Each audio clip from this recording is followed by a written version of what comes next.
लेव्य व्यवस्था 22वां अध्याय वचन 1 से लेकर 33 तक। चढ़ावे की पवित्रता।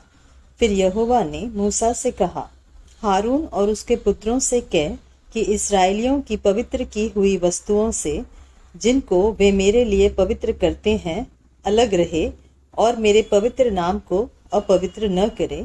मैं यहोवा हूँ। और उनसे कह कि तुम्हारी पीढ़ी पीढ़ी में तुम्हारे सारे वंश में से जो कोई अपनी अशुद्धता की दशा में उन पवित्र की हुई वस्तुओं के पास जाए जिन्हें इस्राएली यहोवा के लिए पवित्र करते हैं, वह प्राणी मेरे सामने से नाश किया जाएगा। मैं यहोवा हूँ।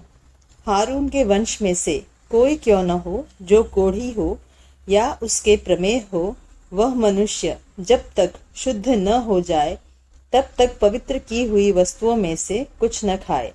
जो लोथ के कारण अशुद्ध हुआ हो या जिसका वीर्य स्खलित हुआ हो, ऐसे मनुष्य को जो कोई छुए, और जो कोई किसी ऐसे रेंगने हारे जंतु को छुए जिससे लोग अशुद्ध हो सकते हैं, या किसी ऐसे मनुष्य को छुए जिसमें किसी प्रकार की अशुद्धता हो जो उसको भी लग सकती है, तो वह प्राणी जो इनमें से किसी को छुए सांझ तक अशुद्ध ठहरा रहे, और जब तक जल से स्नान न कर ले तब तक पवित्र वस्तुओं में से कुछ न खाए। तब सूर्य अस्त होने पर वह शुद्ध ठहरेगा और तब वह पवित्र वस्तुओं में से खा सकेगा, क्योंकि उसका भोजन वही है। जो जानवर अपने आप से मरा हो या पशु से फाड़ा गया हो, उसे खाकर वह अपने आप को अशुद्ध न करे। मैं यहोवा हूँ। इसलिए याजक लोग मेरी सौंपी हुई वस्तुओं की रक्षा करें। ऐसा न हो कि वे उनको अपवित्र करके पाप का भार उठाए और इसके कारण मर भी जाए। मैं उनका पवित्र करने वाला यहोवा हूँ। पराये कुल का जन किसी पवित्र वस्तु को न खाने पाए, चाहे वह याजक का अतिथि हो या मजदूर हो, तो भी वह कोई पवित्र वस्तु न खाए। यदि याजक किसी प्राणी को रुपया देकर मोल ले, तो वह प्राणी उसमें से खा सकता है, और जो याजक के घर में उत्पन्न हुए हो वे भी उसके भोजन में से खाए। यदि याजक की बेटी पराये कुल के किसी पुरुष से ब्याही गई हो, तो वह भेंट की हुई पवित्र वस्तुओं में से न खाए।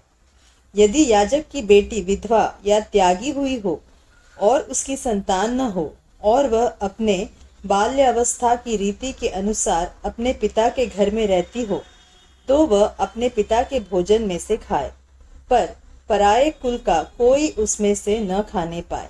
और यदि कोई मनुष्य किसी पवित्र वस्तु में से कुछ भूल से खा जाए, तो वह उसका 5वां भाग बढ़ाकर उसे याजक को भर दे। वे इस्राएलियों की पवित्र की हुई वस्तुओं को जिन्हें वे यहोवा के लिए चढ़ाए अपवित्र न करें। वे उनको अपनी पवित्र वस्तुओं में से खिलाकर उनसे अपराध का दोष न उठवाएं। मैं उनका पवित्र करने वाला यहोवा हूँ। फिर यहोवा ने मूसा से कहा, हारून और उसके पुत्रों से और इस्राएलियों से समझा कर कह कि इस्राएल के घराने या इस्राएलियों में रहने वाले परदेशियों में से कोई क्यों न हो जो मन्नत या स्वेच्छा बलि करने के लिए यहोवा को कोई होम बलि चढ़ाए, तो अपने निमित्त ग्रहण योग्य ठहरने के लिए बैलों या भेड़ों या बकरियों में से निर्दोष नर चढ़ाया जाए। जिसमें कोई भी दोष हो उसे न चढ़ाना, क्योंकि वह तुम्हारे निमित्त ग्रहण योग्य न ठहरेगा। और जो कोई बैलों या भेड़ बकरियों में से विशेष वस्तु संकल्प करने के लिए या स्वेच्छा बलि के लिए यहोवा को मेल बलि चढ़ाए, तो ग्रहण होने के लिए अवश्य है कि वह निर्दोष हो, उसमें कोई भी दोष न हो। जो अंधा या अंग का टूटा या लूला हो, अथवा उसमें रसौली या खौरा या खुजली हो, ऐसों को यहोवा के लिए न चढ़ाना। उनको वेदी पर यहोवा के लिए हव्य न चढ़ाना। जिस किसी बैल या भेड़ या बकरे का कोई अंग अधिक या कम हो, उसको स्वेच्छा बलि के लिए चढ़ा सकते हो, परंतु मन्नत पूरी करने के लिए वह ग्रहण न होगा। जिसके अंड दबे या कुचले या टूटे या कट गए हो, उसको यहोवा के लिए न चढ़ाना, और अपने देश में भी ऐसा काम न करना। इनमें से किसी को तुम अपने परमेश्वर का भोजन जानकर किसी परदेशी से लेकर न चढ़ाओ, क्योंकि उनमें उनका बिगाड़ वर्तमान है, उनमें दोष है, इसलिए वे तुम्हारे निमित्त ग्रहण न होंगे। फिर यहोवा ने मूसा से कहा, जब बछड़ा या भेड़ या बकरी का बच्चा उत्पन्न हो तो वह 7 दिन तक अपनी माँ के साथ रहे, फिर 8वें दिन से आगे को वह यहोवा के हव्य के लिए ग्रहण योग्य ठहरेगा। चाहे गाय चाहे भेड़ी या बकरी हो, उसको और उसके बच्चे को एक ही दिन में बलि न करना। और जब तुम यहोवा के लिए धन्यवाद का मेल बलि चढ़ाओ तो उसे इसी प्रकार से करना जिससे वह ग्रहण योग्य ठहरे। वह उसी दिन खाया जाए, उसमें से कुछ भी सवेरे तक रहने न पाए। मैं यहोवा हूँ।